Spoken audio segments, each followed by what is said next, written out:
Hello, and welcome to Halfwheel's Top 25 Cigars of 2024. My name is Charlie Minato. I'm here at our office in Dallas, Texas. To my right and below me on your screen, it is Brooks Whittington. Brooks, how are you doing this afternoon? I'm wonderful. Thank you for asking. That's good to hear. And what cigar are you smoking?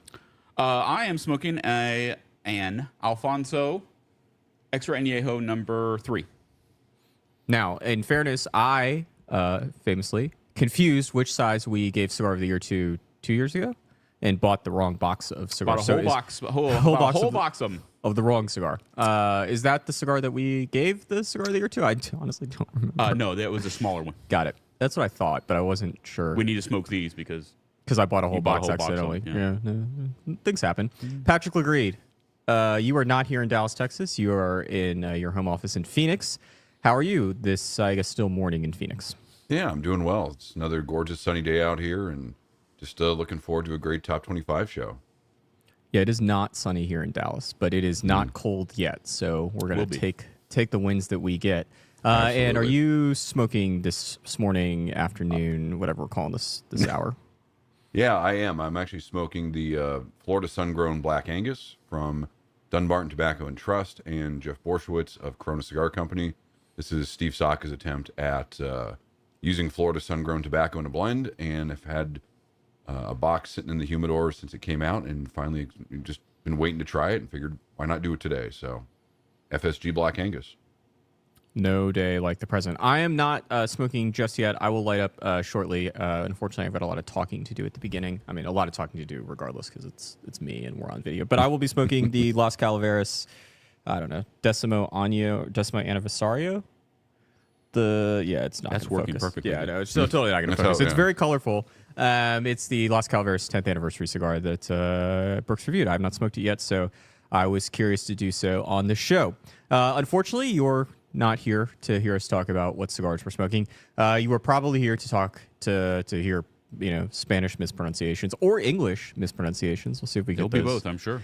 Good today. You were most likely here for the top 25, and so we're not going to get right to it, but we'll get to most of it. So for those of you that are unfamiliar with how we do things here at Halfwheel, we review cigars. Last year we reviewed a bit more than 180 cigars that would qualify for consideration for the top 25 list. It is all done mathematically. So the way this works is if a cigar gets 91 points as a regular review, so the Monday Redux reviews, we only review one cigar. Those are typically cigars we've already reviewed. Those don't count.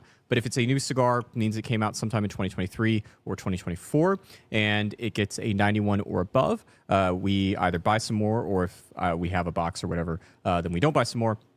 And those cigars get added to the list of potential contenders.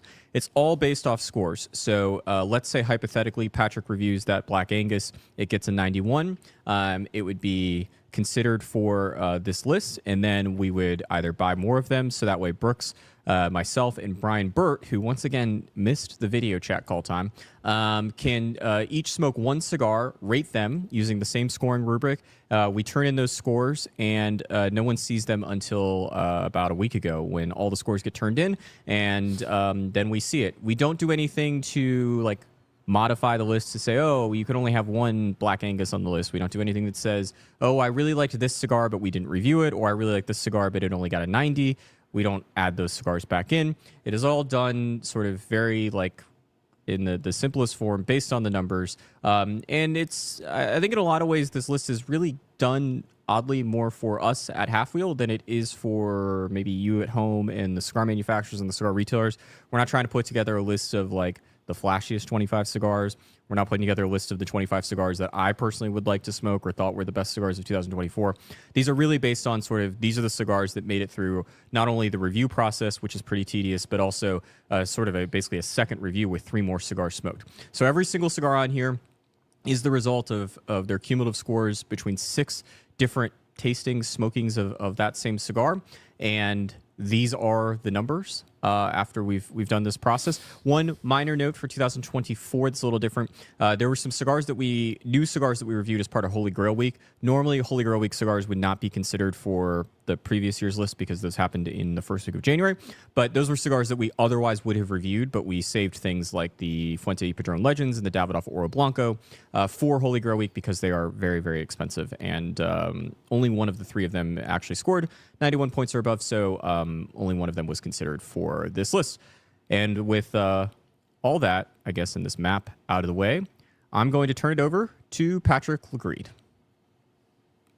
Yeah, so are we ready to do this? Sorry, I was checking the comments there. And not like I listened to you anyway. So, without any further ado, we get started number 25, which is the Viaje Skull and Bones Zarbomba Camo Blue. Now, Skull and Bones has been one of Viaje's most prolific releases, with over 60 versions coming out since it debuted in 2010. This was one of 3 Skull and Bones releases that came out in December 2023, alongside the Camo Red and Camo Gray options. There was nothing disclosed about the blends other than that they were all different and all came in a 6x56 Vitola. Now, I did the review on it, and I was really struck by the balance and complexity that the cigar offered, especially in the early goings, while still delivering some fairly stronger notes later on. But for me, the first 2/3 were where it shined, avoiding being just a big, strong cigar, but showing a lighter profile before steadily ramping up. Now, in particular, there was a smoked chocolate flavor in the second third that really stood out for me, but if you are looking for a strong cigar, fear not, the final third is where that cigar lives up to its name. So this cigar did more or less what I expected, but it also did a little bit more, which is why I think it ended up on the list. Brooks, what were your thoughts on it? Yeah, I like you. I really was impressed with the balance of this cigar. It's extremely balanced compared to a lot of the other Skull and Bones releases, and it makes it a lot more approachable in terms of being able to actually enjoy it. It looks huge. It looks it looks overwhelming, but it actually is not. It's very tame compared to most of them. One point I'd like to point out also, I love the evolution of the Skull and Bones logo as well. Instead of a red on a black or white on black, they've gone with the camo logo, and I actually enjoy it quite a bit. All right, so moving on to number 24 is the La Llorona Corona. La Llorona Corona.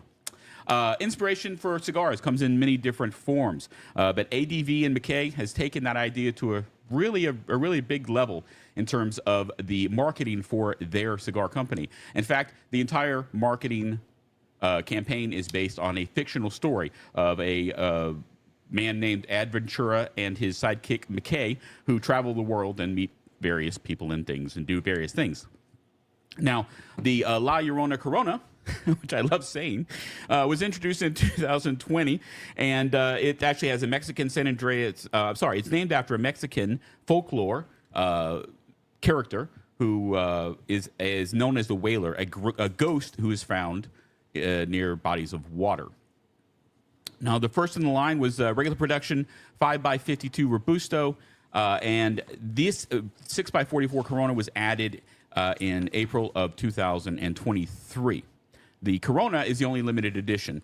It was only made. They only made 1,000 10-count boxes of this. Now, when it comes to the cigar, I absolutely loved the smoothness of the profile. Very, very smooth, slightly sweet. And while it did have some minor construction issues, it really didn't. They really didn't bother me in terms of having any major impact on the profile as a whole. Patrick, what did you think of that? Yeah, so I found the La Llorona Corona to be just a real solid execution of flavors. I didn't pick up any harsh points.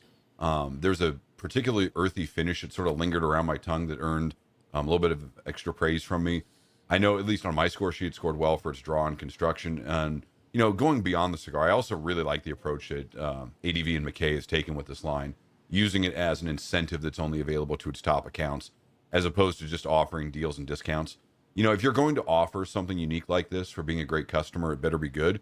And I certainly think that landing on this list shows that the La Llorona line is a really good addition to a humidor. So on that note, we move up to number 23, and that is the Buenaventura Favoritos 56 Natural.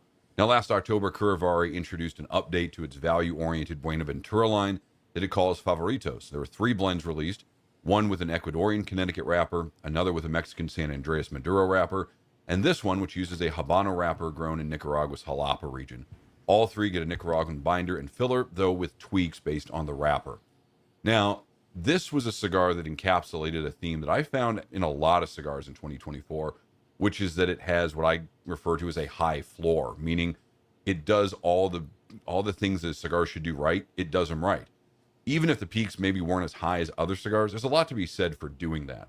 You know, it may not have the biggest range of flavors, but the ones it does have are solid. And I didn't experience anything that I would consider a demerit on the score sheet. For me, this is one that you keep in your humidor for an everyday go-to smoke, or one to share with friends, both because it's just so good and it's also really affordable. Charlie, I'm curious to hear your experience with this. Yeah, so this was one of the, I would say, later reviews that made the list, and therefore it's a lot fresher in my mind than some of these other cigars. I remember editing it, and I remember you remarking that the construction was excellent, and obviously the price point is excellent as well. I think it might be the least expensive cigar on our list. But, and so I was smoking this cigar, and the first third came and went, and I was like, Patrick nailed it. Construction is awesome. Flavor's great. No surprise from Curvary there. Halfway through, same story. And then it hit a wall like very few cigars ever have in terms of combustion. I don't really know what happened. We are trying to not do exactly what I'm doing here, which is saying negative things about cigars on this list. It was great for the first half. If the second half had been like the first half on my sample, I suspect that it would probably be in like the top 15. But that is the fickle nature of this list. And certainly for the first $2.70 or whatever of the cigar, I thought it was absolutely excellent. So not surprised to see it here. And hopefully for the folks at home, yours are a bit better than the one that I had. But given the price, I mean, you just afford to buy some. And if you run into what I did, then things happen. It's not the end of the world. All right. That leads us to number 22. It is not the most affordable cigar in the world. It is the Padron Black PB97 Maduro. So this is part of the Padron Black series, which debuted at Smoke Inn back in like 2018, if I'm not mistaken. And that was 2 Corona Gordas, one in Maduro, one in Natural. Those cigars were branded as the Jose O Padron 89 birthday cigar celebration, something along those lines, made to celebrate Jose Padron's 89th birthday. A couple years later, those cigars reemerged as TA releases, and I found those 2 cigars to be... They seemed like they were aged Padrones, which Padron does not have an extensive aging room like most cigar companies do. Instead, that factory really prides itself on aging the tobacco, rolling the cigars, and then, I mean, to be quite honest, in terms of like the shortest time between when you are smoking a cigar and when that cigar was rolled, a Padron might honestly be the answer, which is sort of odd when you think about the refinement of Padron. With that said, it has since been offered, the Padron Black, in other sizes, but mainly in the Cigar Rights of America Freedom samplers that benefit CRA. And I have found those cigars to be not only strong, but increasingly stronger. This is a different release in terms of its how it's sold. It's not in the CRA samplers. These were in 10-count boxes. There's both Maduro and Natural. I reviewed the Natural and found it to be like 12 out of 10 on the strength level. I saw this cigar then got a 91 or whatever. I don't know. Maybe it was a 92. But qualified for our top 25 list. And I was like, oh, I wonder if I'm going to get nicotine sick again. And I was pleasantly surprised to find like 8 out of 10 on the nicotine scale. Patrick, I'm curious to know just how strong you found this in comparison to what I would say is the more recent Padron Black crowd. Yeah, I certainly didn't find this to be a strong cigar. I found it to be just what I would consider as a real hearty Padron blend that, you know, if you're looking for that sort of a profile, it's really quite satisfying. For me, it was the retrohales in the first third that sort of won me over pretty easily. You know, it is a full earthy punch, but it uses the pepper sparingly and effectively, which I think is, you know, there's a lot to be said for showing restraint. You know, and I'll be honest, I'm not the best when it comes to knowing which particular Padron is going to suit my mood on a given day. And even when George Padron told me at the 2023 trade show that the PB97 Maduro, or that line, was sort of between the 1926 and the Family Reserve, and maybe closer to the Family Reserve in fullness, I'm not even really sure that like solidified what it would be like for me, but I certainly didn't have that sort of reaction that you had with the Natural, and just found this to be a really well dialed in, you know, full bodied but not overpowering kind of blend. So with that, it's time to move on to number 21, and that is the Knuckle Sandwich 56, which comes from Knuckle Sandwich and Espinosa Premium Cigars. Now, this cigar was created in celebration of Guy Fieri's 56th birthday, the second year where the celebrity chef and restaurateur would mark his birthday with a limited edition cigar. It's an oval pressed Toro Gordo with a Mexican San Andreas wrapper covering a Nicaraguan binder and filler. Now, I know for one, I've long hemmed and hawed about cigars with a celebrity tie-in, but since launching early in 2022, the collaboration between Fieri and Espinosa, and I should mention the San Latano factory as well, has produced some really, really impressive cigars. You know, for me, the Knuckle Sandwich 56 was a solid execution of fundamentals. Nearly flawless construction, balanced flavors, good progression, moments of complexity. Basically a cigar that executes everything and checks the boxes that you want it to check. Brooks, I'm curious to hear your experience with the Knuckle Sandwich 56. Yeah, once again, I agree with you. I loved how consistent this cigar was from third to third. And it's not really the most complex of blends, but the flavors it does have are actually really harmonious and very well defined. I've smoked pretty much every Knuckle Sandwich at some point or another, at least one of them. And this is by far the one that I like the best. So there you go. All right, going to number 20. The Pastania Connecticut Corona Gorda. Now, this is the company's third regular production line, but interestingly, it actually is the first regular production line that the company released since 2015 when the company debuted. Now, the Connecticut line was introduced with 4 different Vitolas in 2023. This Corona Gorda was actually introduced later in April of 2024. I found this to be a very, very easygoing blend. Distinct flavors of sourdough bread and mint, cayenne pepper, interestingly, and quite a bit of nuttiness as well. Interestingly, this is the second year in a row that a Corona Gorda from Pastania has taken the number 20 spot in the awards. Last year, the company's Wojtek 2023 took that same award.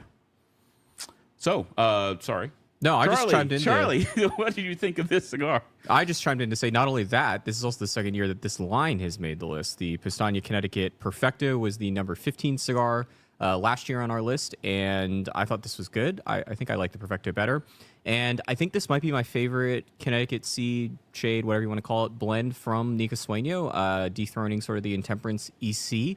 And so big congrats to Mike and Greg and the team at Cigar Hustler / Pastania / Pop Stitch. I don't know how many other entities they've got, but a great cigar, great blend, and no surprise to see Connecticut Seed cigars on this list. If there's any sort of consistency to this list, it has been that those lighter wrap cigars, for whatever reason, tend to do quite well here.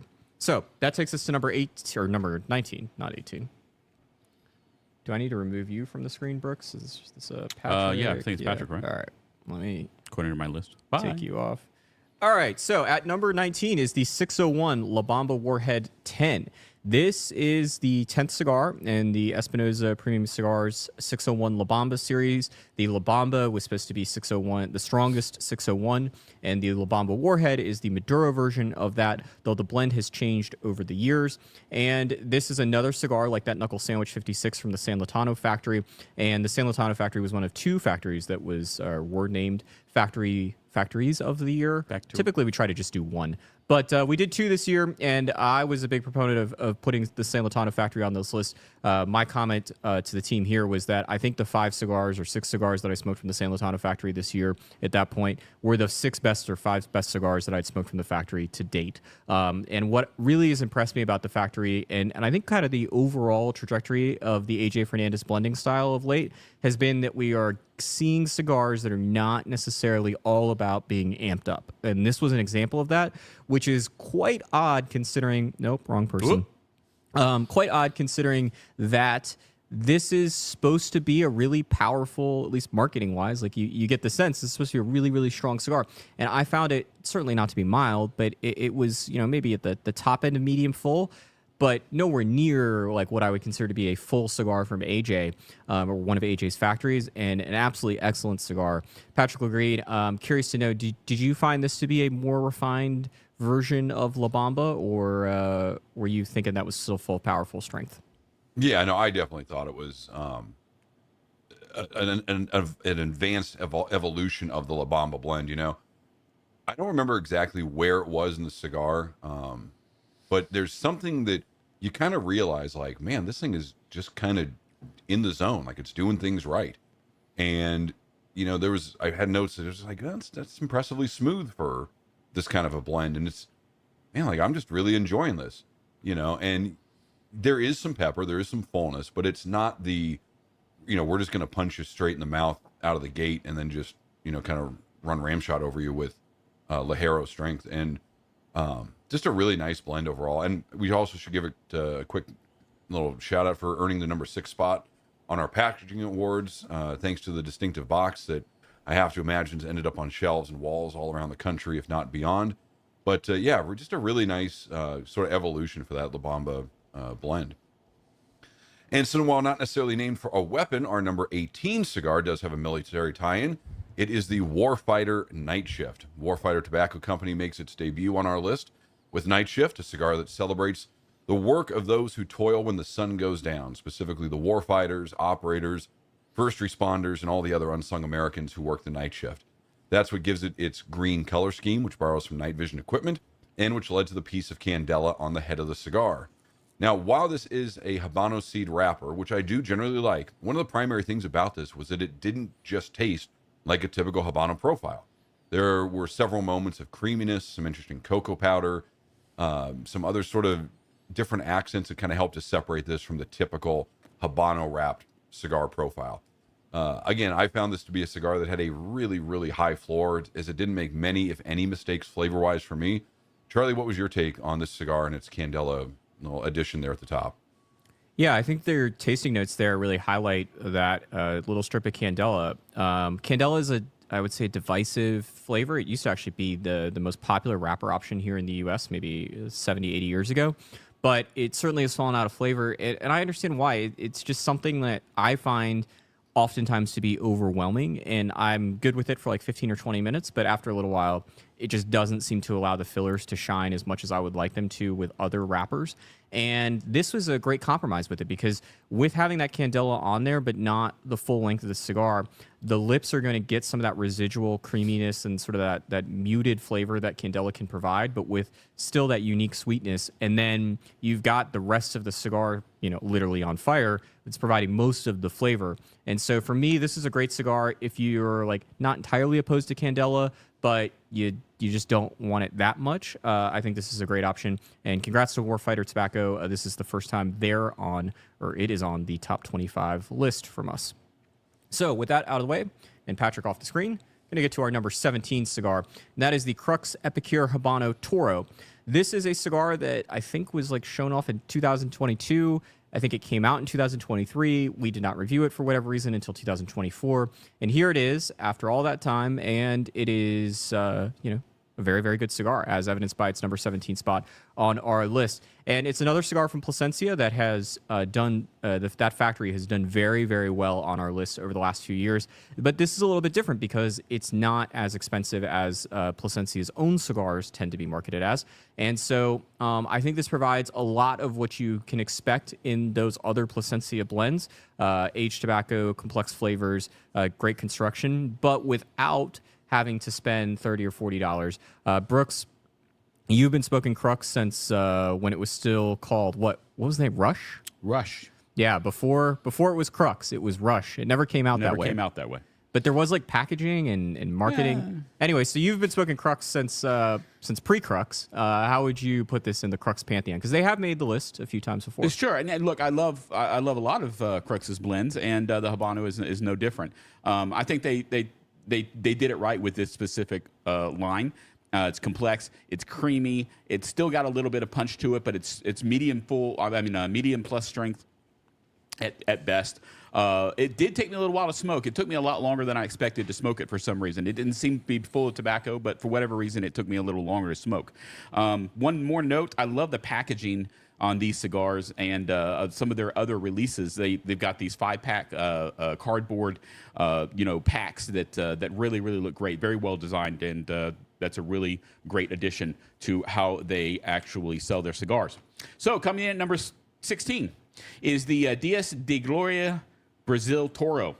Now the name of this specific line means Days of Glory, and it's Spanish in Spanish, and refers to the cigars that A.J. Fernandez's father, Ishmael, would smoke in Cuba before the revolution about 60 years ago. As the name of the cigar suggests, this includes a Brazilian tobacco, specifically a Matafina wrapper that was grown in Brazil. And it comes in 5 box press vitolas. Now, if I could use one word to describe this blend, it would be zesty. Zesty. Mostly because of a almost constant combination of black pepper and spice that I found on the retrohale. However, the flavor profile is excellent and actually keeps up with it quite a bit. It's a very, it's not aggressive, but it's very, very zesty. So that's what I loved about it. Patrick, I know you actually had quite a bit to talk about the retrohale on this, correct? Yeah, I mean, I didn't pick up zesty, but that's certainly a zesty fitting word. I sort of described it as like a really nice fireworks show for the nostrils. It's probably the most vibrant, lively, and distinctive retrohale that I can remember having in a cigar. It's not overpowering. It's just really, really good. It's bright. It's spicy. Not really leaning on the blunt, heavy punches of black pepper. But beyond that, I mean, the flavor does progress really well. Thickens up with some creaminess on a kind of linear path while adding some tertiary flavors later in the cigar. But as I was thinking about this, if I had to smoke a cigar on this list, probably exclusively just by retrohaling it, or I had to retrohale every puff, this would be it. And if you are a retrohaler, definitely give the Dias de Gloria Brazil a try. I think your nostrils will thank you. So with that, it's time to recap the first 10. Charlie's going to put that up. So if you're joining in a little bit late or just want to get a quick look over numbers 16 to 25, there you go. A quick reminder, the consensus comes up on Monday at noon Central, which will be a different list hosted by Charlie. Thanks to everyone who's chiming in the comments. Been fun to kind of keep an eye on those as we can. But I think that's enough time spent on the first 10, which means it's time to move on to number 15, which is the Davidoff Winston Churchill, the late hour petite panatella. Now, for me, it was kind of hard to believe that it's already been 5 years since the Winston Churchill, the late hour line showed up. A point I bring up because I remember really liking the blend when it came out, but as often happens with a seemingly constant stream of new cigars and our job that dictates smoking certain cigars as opposed to just smoking what you like, I didn't get to smoke as many of these as I would have liked over the years. The petite panatella for me was a great reintroduction to the line and in a vitola that didn't need to be big to deliver big flavor. There's a very nice start in the first third. It's woody, smooth, a bit of pepper, very approachable and engaging, something I think is almost imperative for real enjoyment of a cigar. Plus, the shorter format works well for when time is tight or when it's cold outside, or in my case, when I'm driving between ballparks, something I'll be doing just in a couple of weeks with spring training coming up. Charlie, I know you had some thoughts on this. Curious to hear your take on this kind of reintroduction to the Winston Churchill, the late hour line. Yeah, it's an interesting cigar. I think you didn't mention, but I think it's my job to mention that this is a mixed filler cigar. And for those of you that don't understand what that means or haven't heard that term before, a Cuban sandwich is another way of describing it. And rather than having sort of the longer leaves of tobacco in it, the inside, the filler of this, is going to have some long leaves and then some shorter leaves, all wrapped in a normal binder, normal wrapper. And this cigar apparently uses the same blend as the Davidoff Winston Churchill. A lot of times with mixed filler cigars, you'll see the blend slightly tweaked, but not surprised to see Winston Churchill, the late hour here. The first release did very well on our list. And this is also not the first time that there's a mixed filler cigar on the list. As recently as last year, the Liga Privada H99 Papas Fritas from Drew Estate, another mixed filler cigar, made the list as well. So not surprised. The one interesting part here is it's a $10, more than $10 MSRP mixed filler cigar. Mixed filler cigars tend to be marketed as more affordable, and I guess in the land of Davidoff, this would be that. But a great cigar for times like this where it's getting a little chilly outside. Maybe you don't want to be outside for 45 minutes smoking cigars, and you can get a little quick hit. Although I guess if you're the half-wheel staff, this is like an hour and 20-minute cigar probably, given our smoking times. Davidoff probably recommends it smoked in 7 minutes. So we tend to smoke slower, and Davidoff's smoking recommendations are insanity to me. But I'm going to take Patrick off the screen, and we're going to get to number 14. And that is another cigar from the Dominican Republic, but not from Davidoff. It is the Aventura Blue-Eyed Jack's Revenge Robusto.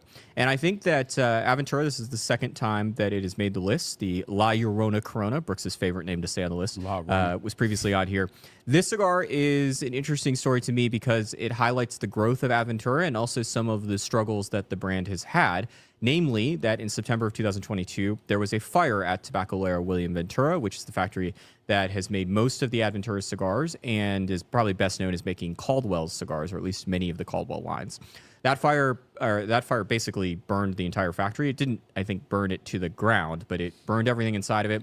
And so a lot of production was moved to the Ventura family's other factory, El Maestro.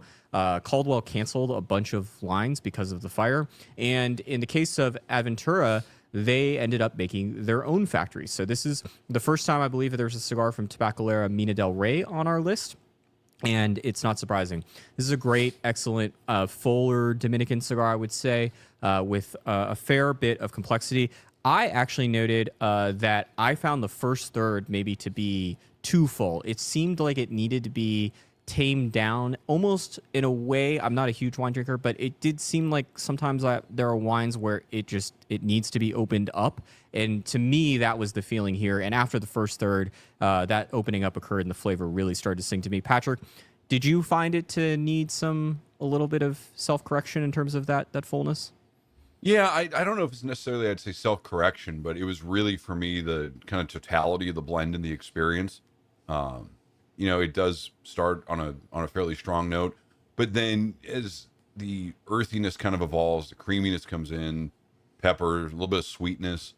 There's an evolution both of the flavor and sort of the mouthfeel of the smoke, which we don't score, but I can't help ignoring it when it comes to sort of how I feel when I put a cigar down. Again, this is just another one, as with pretty much all the cigars on this list, that do just everything very, very well. And again, like I said, just kind of it just left me with a really good feeling after I'd smoked the cigars. And I'd also be remiss not to mention the box, which is the second talking box from Aventura, saying a small price to pay for the taste of sweet revenge. This is sort of the answer to Barbaroja's invasion from, I think, 2 years ago now. So on that note, we move to number 13, the A.J. Fernandez 20th Anniversary Toro. This was one of the most prolific cigar makers of the modern era, celebrate his 20th anniversary in 2024, releasing a Nicaraguan Puro that draws on the best leaves from his farms across the country, though does not disclose which farms are in it, at least to the best of my knowledge. The line is offered in two sizes, this 6x56 Toro, as well as a 6 3/4x54 Bellicoso that was part of a humidor release, both of which are limited editions. I was really struck by the first third of the cigar. I just thought it was fantastic. It was really earthy, almost enough to make me think there was some Ometepe tobacco in it, sort of a rich volcanic earthiness.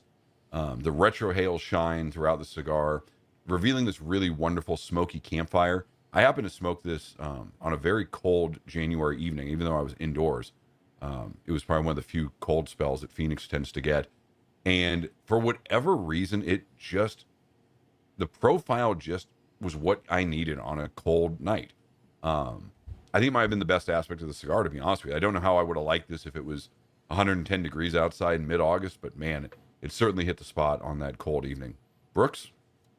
Yeah, I agree with you. They had some really interesting flavors that I haven't tasted in other cigars before very often. I found this to be it has a massive amount of spice and pepper in the first third, but it calms down nicely. The flavors take over, and it's really, really interesting. One of those flavors that I mentioned that I really don't taste that often or at all, I believe it's the first time, I tasted a really distinct Welch's grape jelly sweetness on the retrohale, and that's not something that I taste a lot, and it was really, really interesting and very, very memorable. So congrats to A.J. Fernandez. Coming in at number 12 is the Cro-Magnon Knuckle Dragger from 2024.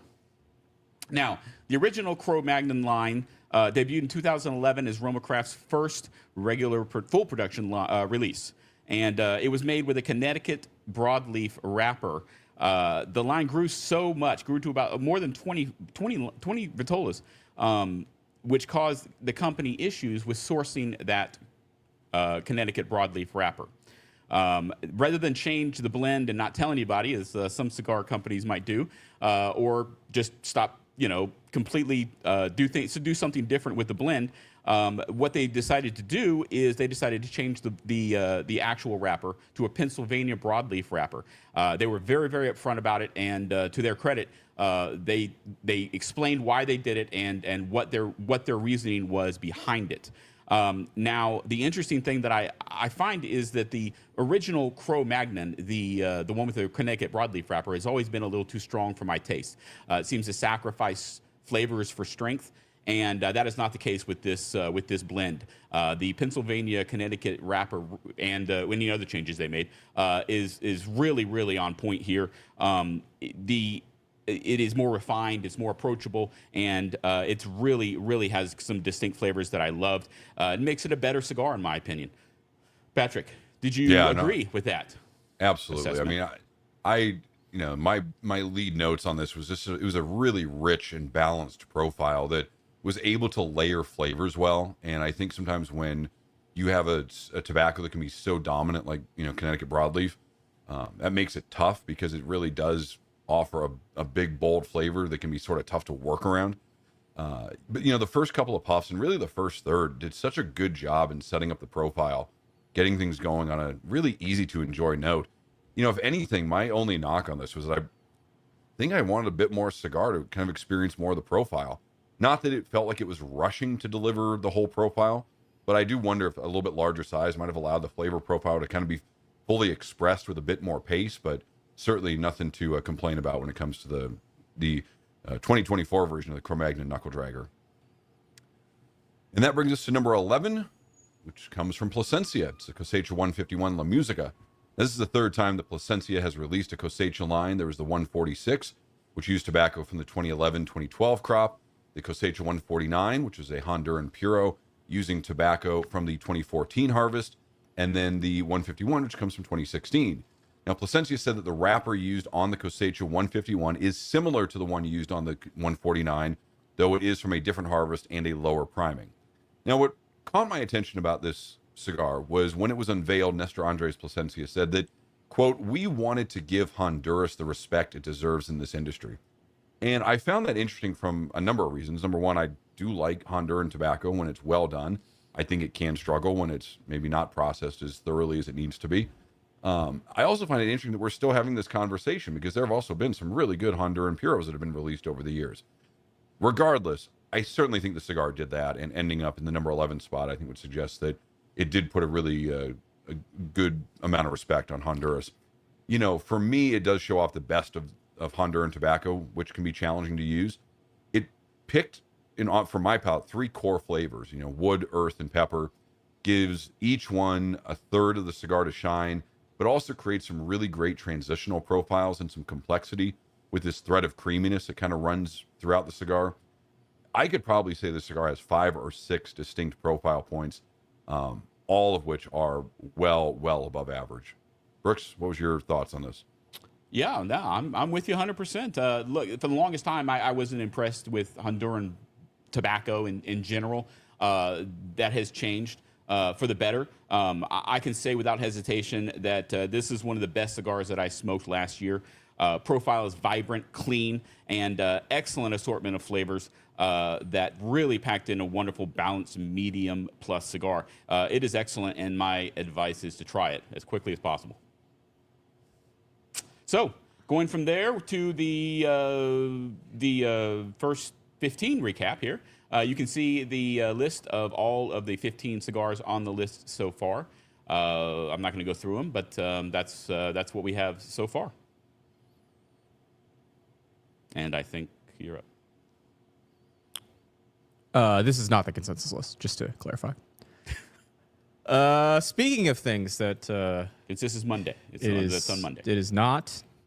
Brooks is not on the screen, Not live. and the Davidoff Grand Cru Diademus Finis limited edition collection is not number 2, Derek. It is number 10, and this is the second year in a row that the number 10 spot has been occupied by a cigar that looks like this, at least shape-wise. Last year it was the Highclere Castle Senator in the number 10 spot.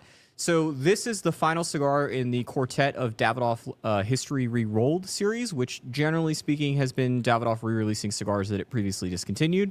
This is not a previously discontinued cigar, though it sort of combines some things that have been discontinued or were limited editions in the past. So the Davidoff Grand Cru line, which has been whittled down, I'm not even sure if there are still regular production sizes available, as well as the Davidoff Diademus Finis, which came out for the 100th anniversary of, or the 100th birthday of Zeno Davidoff, and then reemerged for the 50th anniversary of Davidoff selling its own cigars under its own name. So it came out in 2017, if I'm not mistaken. No, that's not right. I don't know. Sometime in the last decade, they all kind of roll together at this point. The big takeaway here is that it's not just the Grand Cru blend in a Diademus Finis size. Rather, the binder is been aged in barrels that previously held Bordeaux wine for 6 months. Davidoff said that they flipped the tobacco every 2 weeks, so that way, like, it wouldn't become too overwhelming. And I'd completely forgotten about that fact until I was smoking this cigar, and like a third of the way through, I was like, huh. This kind of tastes like red wine. I wonder if this is the cigar that's the red wine barrel. Yeah, that is the cigar that had the red wine barrel thing that Davidoff does. And so bravo to nailing that part of it. I guess pat on the back for myself and for Davidoff for making sure that note was actually something that my palate could detect. Every time, I actually think I put the wrong person on the screen here. Every time that I'm smoking a Davidoff these days, a new Davidoff, one of the things that sort of runs through my head is there is this musty flavor, as it is often described. I like to describe it as olor, which is a native term for native Dominican tobacco, although not all of the tobacco I think that tastes like this is olor. But there's this flavor that a lot of people don't particularly like that is found in a lot of Davidoff cigars. Brooks, I know that you're probably... yesterday I was using the term more sensitive to it. I don't know if that's actually true. I think you don't enjoy it as much as, like, I don't particularly enjoy it, but I can get over it a lot easier. Right. On a scale of like 1 to 10, I found this to kind of be like a 3 to a 4 on the Davidoff mustiness scale. How would you peg it? Yeah, I would agree with that, absolutely. And look, it was not as, it didn't have as much of that musky, I call it mushroom flavor that some of those Davidoffs do. I did taste some of that wine taste, not as much as you did, I think, but it was definitely there at certain points. I wish it had been a more of an aggressive note for me, but it was definitely something that I picked up on every once in a while. The profile is excellent. It's really great all the way through, but I did find, interestingly, that the middle third was actually the most impressive to me and the most complex. So there you go. All right, coming in at number 9 is the Las Calaveras Edition Limitada 2024 LC52. Say that 10 times fast. Now, over the past 10 years, Las Calaveras has become one of the Crown Head's most popular limited editions. Now, it was actually created to pay tribute to those close to the company's personnel who had lost their lives in the past year. And although it released the 10th anniversary, this is actually only one of 2 blends. The other one is the one that Charlie is smoking now. This is a completely different blend. It was actually released in 4 different sizes, what you would call the standard blend, as opposed to the more 10th anniversary blend, I suppose. And it was sold. They were both sold separately at separate times. Now, this impressed me with this combination of really nuance and boldness together. It's kind of a competing thing going on with it. It was very, very good. I love the flavor profile in it. Construction was excellent, and that certainly is saying a lot these days. So I really, really enjoyed it. Charlie, did you see that that competition of boldness and nuance in the blend? Or did you the combination of boldness and nuance, or the competition? Competition. I don't know if I thought they were competing with one another. Competition. They were competing. I don't. Okay. I'm lost.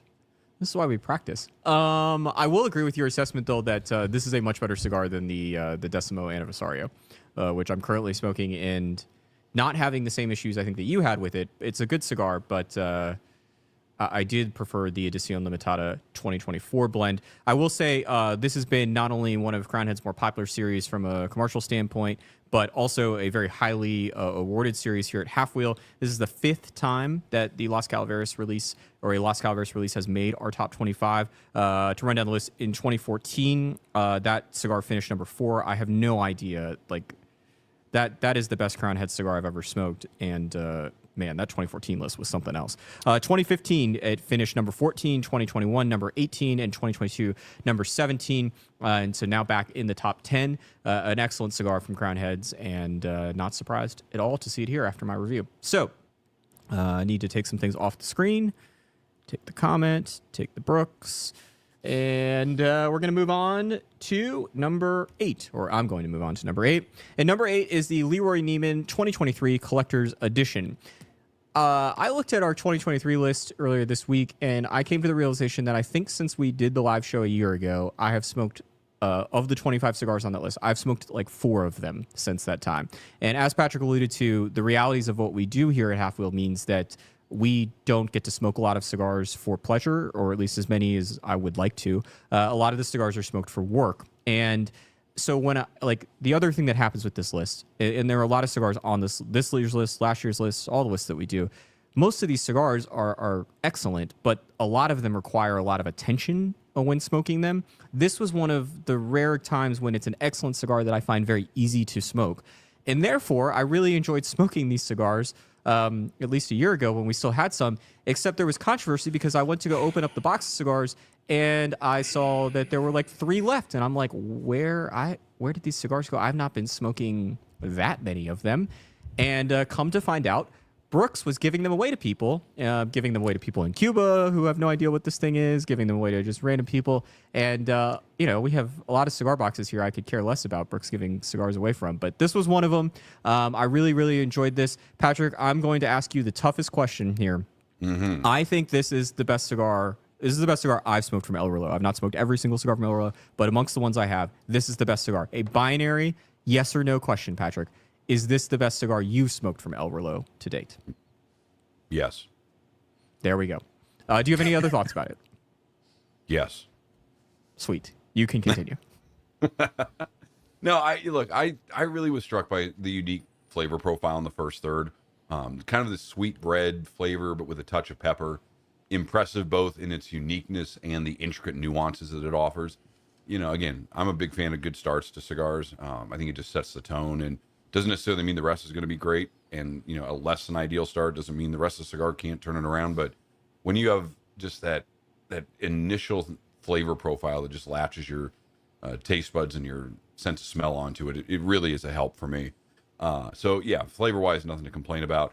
I also really dig that it's made at El Reloj in Tampa, that it comes with legit art that helped it win a packaging award last year, and it supports art education initiatives. We don't score those things. They don't factor in. But it's really nice to see a cigar that is not only very, very good, but comes with a very good cause. I mean, that just makes it a win for me. So congrats to the J.C. Newman team on the Leroy Neiman 2023 Collector's Edition. Time to move up one more spot to number 7, and this is the Maestranza Ciutadella Catalonia from Romacraft Back. And this is a new line from Romacraft with a great backstory, which draws on the word Maestranza, which the chef Francis Mallman defined as the people who are around you helping during an early episode of Chef's Table. Now, the Catalonia is the shortest and skinniest of the 4 sizes that have been released, one of which was a limited craft release, while the other 3 are regular production cigars. I found this to be an absolutely fantastic start to a cigar. It's a little sweet, it's a little bready. It reminds me of a well-done breakfast pastry that knows it doesn't have to go overboard with what it has to offer because the flavor is just that good. Construction and combustion were also both flawless. Brooks, what was your take on this one? Well, first of all, let me say that I'm really glad I didn't have to actually introduce the cigar with that name. Secondly, one of the coolest things that I love the cigar. It was wonderful, awesome. But one of the coolest things I found about it was the fact that the initials of every employee that worked on this cigar at the factory in Nicaragua are actually embossed on the inside of the secondary band. It's a really great really great touch, I think, from the company to commemorate them, and it's really something that you'd have to take the secondary band off to see it, but it's really, really awesome. So I thought that was really cool. Coming in at number 7, number 6. Number 6. The Fuente y Padron Legends Arturo Fuente.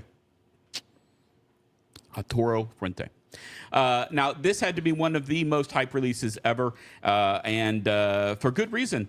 Charlie is going to actually go through the history because he said it yesterday and probably could do it in his sleep, whereas I would probably screw it up. Man, imagine how depressing that would be if I started talking about cigars in my sleep. Like, that would be. I figured you did, actually. I mean, I don't know. I guess I've never inquired if that's what runs out of my mouth when sleeping. That happens, boy, that would be a real problem. Anyway, Fuente y Padron Legends. If you did not tune in yesterday, and if you did, you can step away for 90 seconds because I'll probably say more or less the same thing. So this project started in 2020 after a Cigar Rights of America meeting at the Padron offices in Miami. Jorge Padron and Carlito Fuente, the two heads of the companies, sat down and they drank scotch. They actually drank the scotches that were preferred by their fathers, who had both passed away in the preceding 5 years. And they were sitting down, they talked, and they agreed to work on this project together that would honor their fathers, and it became known as Legends. Took a handful of years to get here to the point where we could actually smoke some of these cigars.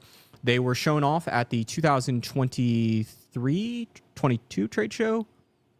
I think 22 trade show. To great fanfare. I've never seen anything like it at a PCA convention and trade show. And they come in a giant box that, as we noted yesterday, not only finished number 2 on our packaging awards list, but also does not fit in any of our cabinet humidors. And it's got 40 cigars. 20 cigars were made by Fuente, and they were made by Carlos Fuente Jr., Carlito Fuente, in honor of Jose Orlando Padron, the founder of Padron Cigars. And then the other 20 cigars were made by Padron. They were blended by Jorge Padron in honor of Carlos Fuente Sr., who is not the founder of Arturo Fuente, but is credited with saving the company and really shepherding it into what it's become today. And the proceeds from both Fuente and Padron are donated to their respective charities. And they're not cheap cigars, but there is at least some charitable aspect going on here with them. And I'll turn this back over to Brooks to talk about the cigar itself. I totally would have screwed that up. Look, I found this cigar to be very, very good. And one of the reasons that I found it so good is because it is significantly more approachable compared to most Opus X blends. Which this may not necessarily be an Opus X blend, but I've always found the Opus X blend to be very, very aggressive when they're fresh. I prefer about 5 years of age on them. This is not that way at all. Over the years, I have found that these different releases have become. I'm rambling at this point. I just will off. However, this cigar, I will tell you this: if I had a list of $100 cigars that I would pay money for specifically. And very few times have I ever paid $100 for a cigar. But if I had a list like that, this cigar would be on it. It is excellent. And, all of the money goes to a charity. And, it's wonderful. It's great. I mean, it's not $100. It's $178. 100 more than 100 cigars. Slightly more than $100. Look, this is an excellent cigar. I'm so rich, I don't know what $100 buys you. So Jesus. And we've just. Is it $1? All right, is it $2? We're moving on. I'm going to take Brooks off the screen, and boy, didn't see that coming. So this is the first 20 as Brooks recovers from whatever that was. And I don't know. We have these like little. Patrick had a term for these yesterday. Screw ups? No, like puff breaks. I don't know, something. Anyway, you can see that the top 20 cigars, not the top 20, but numbers 6 through 25 on here, the first 20 that we've announced. If you're just tuning in now, and with that, I think we should get to the top 5. And Brooks, yes, I'm going to put you back on the screen. I'm a little concerned about doing that. So the number 5 cigar is the Avo Expressions Limited Edition 2024. Now, collaborations are nothing new in the cigar industry, and this cigar brought together Davidoff with Derek T. Jones, a.k.a. D. Nice, a hip-hop DJ and performer who apparently I am way too out of touch to actually know anything about. This turned out to be a really really great cigar. It's milder than I would have expected, even looking at it. But it tapped out just south of medium, and the flavors are rich, smooth, and something I would really not hesitate to pull out in the morning before before breakfast or something of that nature. I think it would be an excellent morning cigar, and in fact, smoke one in the morning. So it is wonderful, and congratulations to Davidoff and Alvo for that. Yeah, Patrick, I'm with what did you you there, think? What Brooks. did you think about it? Well, as I alluded to earlier, there's always been a bit of cynicism when it comes to cigars that are developed with celebrities or sort of tying into celebrities. But the Avo Expressions proved to just be another really high floor cigar, seemingly never offering a bad puff, solid flavors, not overpowering. Like you said, a good morning cigar, if you like to qualify them that way. I could certainly see this being a day starter, maybe even with one of D-Nice's club quarantine sessions in the headphones, if you remember him doing that during the pandemic on Instagram. I don't. All right. So with that, we move up to the number 4 spot on the list, the Plasencia Alma Fuerte Colorado Claro Robustus 2. Now, this is an offshoot of the company's first line for its eponymous brand, Alma Fuerte, which debuted in 2016. The Colorado Claro version debuted in 2020 using a 10-year-old Colorado Claro wrapper that comes from the family's farms in Jalapa, Nicaragua, and that is noticeably lighter than the original Alma Fuerte. The Robustos 2 is the third size in the line. It's also the first to be round and not pressed. I don't know if that necessarily made a difference. All of them have scored fairly well on Half-Wheel's reviews since debuting, but this one just sort of nudged itself into a little bit different level for me. Really, really great start, kind of rich cereal grain, a lot of expressions, a lot of nuance.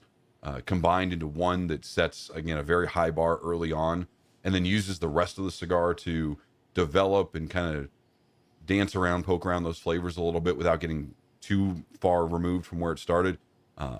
Until you get to the final third, there's this really nice hearty pepper that if you are, thinking of kind of a lighter cigar to start your day, like we were talking about with that Avo, that more hearty, peppery kick kind of transitions you into the the later hours of the day. Brooks, what was your take on this one?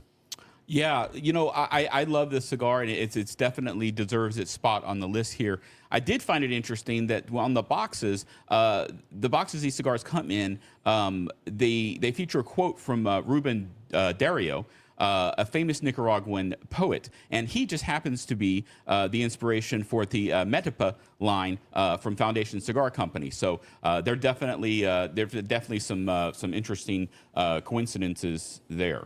Now, moving on to number 3, we have the Sin Compromiso number 4, selection number 4.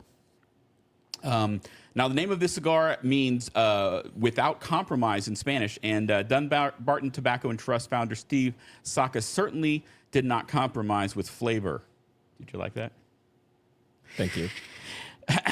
He created a blend made up of a Mexican San Andreas wrapper, Ecuadorian Habano seed binder, and Nicaraguan filler tobaccos. Now, I thought this cigar was not only a fuller flavor from start to finish, but also one of the best Dunbarton cigars that I have smoked. And that is saying a lot because I'm a big fan of a lot of Steve's stuff. Charlie, what did you think of this cigar? Yeah, I thought it was excellent. It's number 3, and I think this year the top 3 were, some years, when we get to the very top of the list, 1 and 2 separate themselves from the rest, but this year the top 3 were kind of in their own little echelon, separated up here. And an absolutely excellent cigar. Brian Burt missed the video call time, but he did have this great fact that he pointed out in the written write-up that'll be published on Half-Wheel once we get off this live show. And that was that this is the 4th Sin Compromiso that we have reviewed. Not only have all 4 of them made the top 25 list, they've all made the top 10 of the top 25 list. So the first one was in 2018. That was the number 2, which is the Torpedo. It finished at number 9. A year later, we reviewed a Corona Cigar exclusive, the 6x60, and that finished at number 9 in 2019. The Paladin de Saka finished at number 10 in 2022, was also the consensus cigar of the year. And now we have Selección number 4 at number 3. This blend, I think, is sort of the curator of the consensus. I think it's safe to say this is probably the most awarded line that has existed sort of on the internet in the last decade. So not surprised to see it here at number 3. And that takes us to number 2, which also has numbers in its name, as so many cigars do. It is the Quesada 50th Anniversary Toro Prensada, and it marked celebrated the 50th anniversary of Quesada. There were 2 Vitolas. This one was the one that was more widely available, though still quite limited. There was a very, very limited Perfecto that I have not smoked. I don't even know if I've quite frankly seen the Perfecto. There was like 180 boxes or something. An uber small release. Quesada is no stranger to the very top of our top 25 list. Won in 2017, if I'm not mistaken, with the Reserva Parada Barber Pole. That was an exclusive for Fine Ash Cigars. I don't actually think Quesada has been on the list since then, but here it is once again. And I think, and I mentioned this in a write-up I did, or an editorial I did right before the end of the year called 10 Questions for 2025. One of the questions was, is 2025 going to be the year that Quesada returns to its glory days? It's Dias de Gloria, as Brooks would say. And thank you. Trying. Please don't bang the table, though. That's probably not going to sound great on audio. And Oh my God, that's great. I'm going to take you off the screen now. So, Put me on laughing because that only will further it, All right, I'm going to mute Brooks's microphone and take him off the screen. So, anyway, the point here is Manolo Quesada, who is a founder and has long been the face of Quesada, has not been the company's sole owner. But in 2024, in late 2024, it was announced that he, along with his wife and his 2 daughters, are now in complete control of the family, which puts, I think, an end to a lot of family drama that has been relatively quiet, but has caused, I think, some of the sort of, not downfall, but certainly the slipping that Quesada has had, especially here in the U.S. market, where their presence has a shell of itself compared to where it was 10 years ago. I'm curious to see if Quesada can return to that levels with new ownership and maybe with less family disagreements. But through it all, like, they're making excellent cigars. And I'm not surprised to see them back at the top of the list. I will admit, like, I don't know if you had asked me at the beginning of the year if I would have thought that a Quesada would have been in our top 2, but here it is, and it's a very, very good cigar. Oh, it isn't. I forgot. Patrick's not here for this. So, Brooks, I'm going to turn your microphone back up. Please don't bang the table. Thoughts on this cigar? Well, I think you were supposed to ask me something specific about the aging potential of this cigar. Yes. But I'll just take it and run with it. So no, let's not do that. Okay. So Patrick ended his review, and he said that he thought the cigar was really good now, but he thought it'd be a great candidate for a Redux. He thought that it might age into something even better. And I was supposed to ask you, before we lost complete control of the show, whether or not you felt like this cigar was going to get better with age, given that it's number 2. It's already pretty damn good. Yes, and I would say that I don't think it will get worse with age. I think that it will probably develop different flavors and that kind of thing. However, I will tell you that in my opinion, this is absolutely ready to smoke right now, and you should not think that you need to age it to smoke it. It's excellent and it's wonderful. And congratulations to the Quesadas for that release. All right, coming in at number 1, whoops. You ready? Yeah, I'm ready. Okay. Number 1 is the Roma Craft Maquet La Maestranza. Yes, that's it. This is now. Look, we go through history and that kind of thing about this stuff. I'm not going to do that. I'm just gonna be very, very blunt with you guys. This is one of the most complex, one of the most balanced, and one of the most enjoyable cigars I have had in years. It features just layer upon layer of flavors, extremely impressive cohesiveness, and fantastic construction.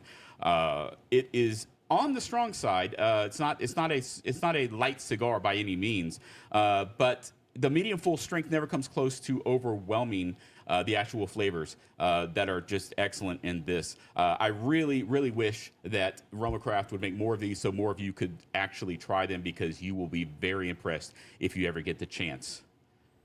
That's what I'm going to say about this cigar, number 1. Congratulations. Yeah, I believe I was the one that reviewed the Craft Maquette La Maestranza, and for me, what it was is the ability to take familiar flavors, but really make them feel new through the layering and the complexity and the balance. Each third of the cigar, even though it's a short cigar, it's only 4 inches, I believe, has these really distinct transitions and profiles, both flavor-wise and from a physical sensation perspective, that elicits distinct reactions both in my nostrils and in my taste buds. That was really one of the more memorable things. Again, with one of these cigars, it's kind of hard to always pick out a specific part, and the cigar moves pretty quickly, but it was more about this ability to smoothly flow from one puff to the next and creating just a really, really solid experience overall. As we say year in and year out, as Charlie alluded to earlier, to earn the top spot, a cigar has to be able to consistently do pretty much everything right with little margin for error, and the craft Maquete La Mastranza certainly did that for us this year. So congratulations again to RomaCraft and everyone who's on the top 25 list. Here is the full list of Half Wheel's top 25 cigars of 2024 for you to review as we take a quick pause and puff, as Charlie was trying to remember my term from yesterday. Charlie, I know you've got some analysis of kind of the list or some insight that you want to talk about. Yeah, I mean, there are some things I think, look, on the consensus, which comes up on Monday, which is, more about everyone's list. This is obviously about our list, but one of the things that always comes up is like, if you're publishing one of these lists, you should be prepared for a lot of negative criticism. The first one is always like, oh, this list is bullshit. I think X cigar was the best cigar of the year. The reality is there's like 1,000 to 2,000 new cigars that come out in any given year that are sold at multiple stores. If you were to count the cigars that are only sold at one store, especially these big catalog retailers, you're talking about like 2,000 to 4,000 new cigars in a given year. No one can smoke half of the cigars and have any sort of sense of like what's the best. In our case, these are the top 25 out of the 180 plus reviews that we did of newish cigars in 2024. And that's the best that we could come up with because those are the cigars that we reviewed. And so that's why fill in the blank cigar might not be on the list. There's a very good chance we did not review it. And the other chance is that maybe we reviewed it and it didn't score as well as it did for you at home. But these are the 25 best. The other criticism that always comes up is, hey, this list is bought and paid for, advertising, whatever. It's been a while since someone has asked to buy a spot on the top 25 list, though it has happened before. But if you're curious to know about how our list is and where the advertisers fall on the list, the ones in orange are the advertisers. They're the companies that advertised in 2024. The majority of our advertisers did not have a cigar on the list. And I think it's like 5 years at least now in a row where the top cigar has not been a cigar from a company that advertises with us. Again, we try to do this sort of as honestly and truthfully as possible. And that means that some years there's a bunch of advertiser cigars on it, but most of the years it's like this, where half or fewer are from advertisers. For those of you who are curious about kind of how these breakdown company, I'm not going to read them, but we'd like to point out that there are many companies, I think the exact same number of cigars from 6 companies, like half of the list last year came from just 6 companies, and that's the same story here.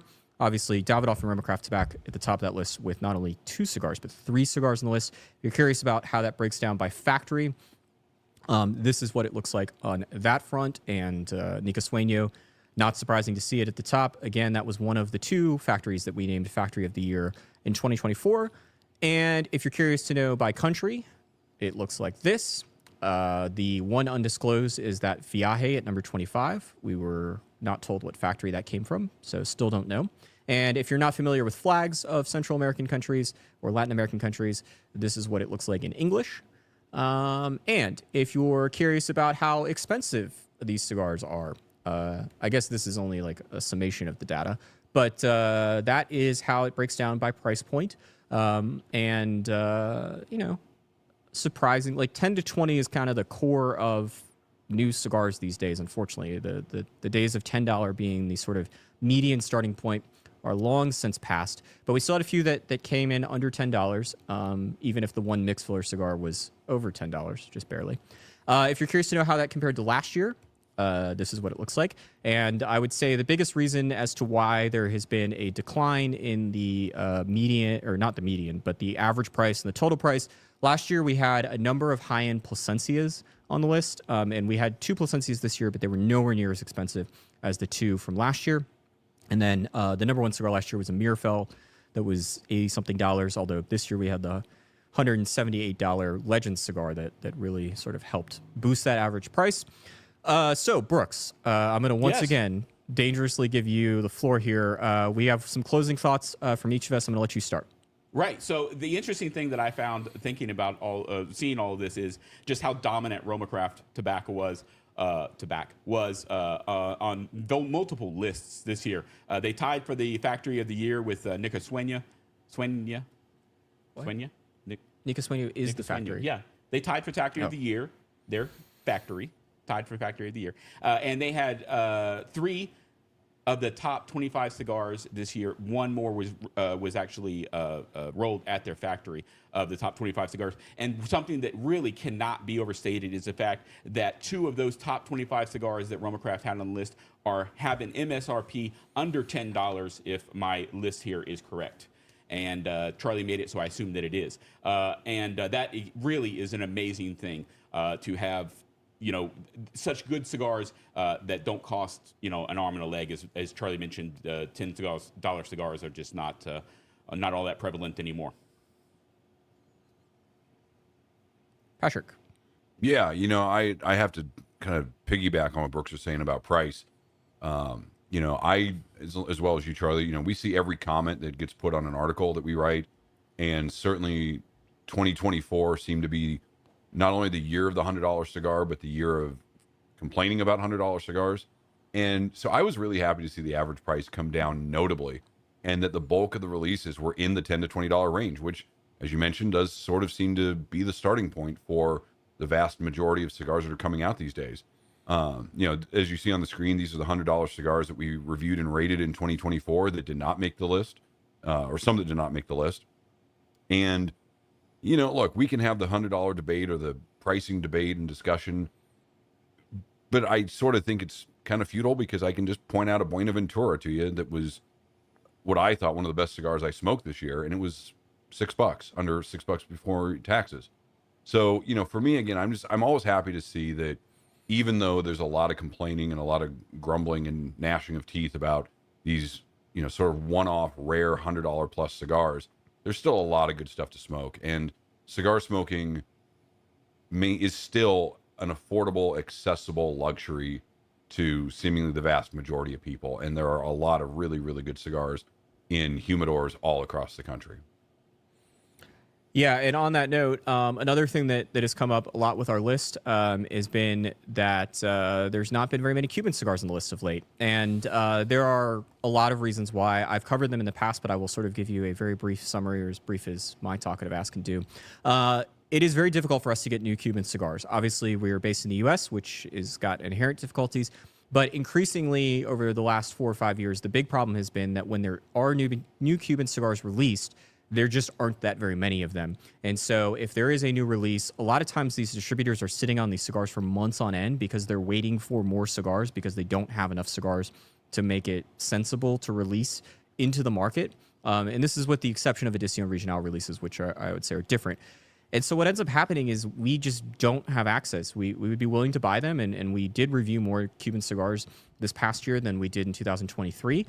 But we still didn't review that many of them, and we'd like to review more of them. And the ones that we did review didn't taste all that great, which leads to the sort of the second thing that happens with Cuban cigars and why it's very difficult for them to make this list, which is that anytime that we do that and they don't get great scores, the comment section, somewhat understandably says, you guys are idiots, understandable. You should know better. You need to age Cuban cigars for 3 years, 4 years, 5 years before they can be smoked. And obviously we were doing a sort of new-ish cigars of the year list. And so it's going to be difficult for a lot of these Cuban cigars, I think, to make this list. Hopefully at some point the supply of Cuban cigars increases and without the quadrupling of prices. But at least for the time being in the foreseeable future, I don't think that is going to be the case. All right, so that is the top 25. And if you would like to win the cigars, or a cigar, or 25 cigars, one of each cigar that is on the list, the full list, this list, you can do so. What you need to do is there will be a post on Halfwheel to go up later today. Leave a comment on that post. We'll announce the winner next Friday. You need to be based in the U.S. There'll probably be some other restrictions. There's some states where you kind of can't be based to win a contest. But we'll have a contest. We've been buying extra cigars specifically for this purpose. And so we will send one of you a 25-count sampler, and you can smoke through them and figure out how wrong we are, or maybe how right we are sometimes. Or I don't know, maybe you can eat them. Do whatever you want with them. Leave a comment on that post that'll go up later today. The top 25 will be out in about 15 minutes for those of you that are wondering, and that contest post will go up later this afternoon. If you are wondering about the consensus, as some of you have been, that'll be Monday. Same time and places, Facebook, YouTube, Instagram. Brooks and Patrick will not be with me. Brooks will be at home because it is a federal holiday. Patrick will be in Nicaragua covering the Puro Sabor Festival. And so safe travels to you, Patrick, as you venture to Central America.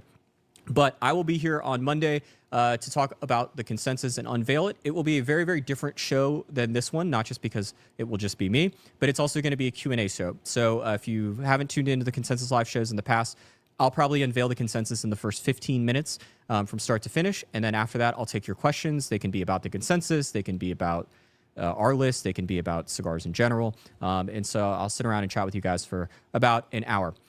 So on behalf of Brian Burt, who is not with us, still is with us. He's but alive. Not physically. He's not dead. I mean, we got a text. He was alive as of like an hour ago. But on behalf of Brian Burt, Hope he's not dead. Patrick Lagreid, and Brooks Whittington, my name is Charlie Minato. Thank you all for tuning in. And most importantly, congratulations to all of the companies and the people behind these cigars. If there's anything to learn from our winner, it's that it takes many, many people to make great cigars. And there are many great cigars in 2024. Thanks, guys.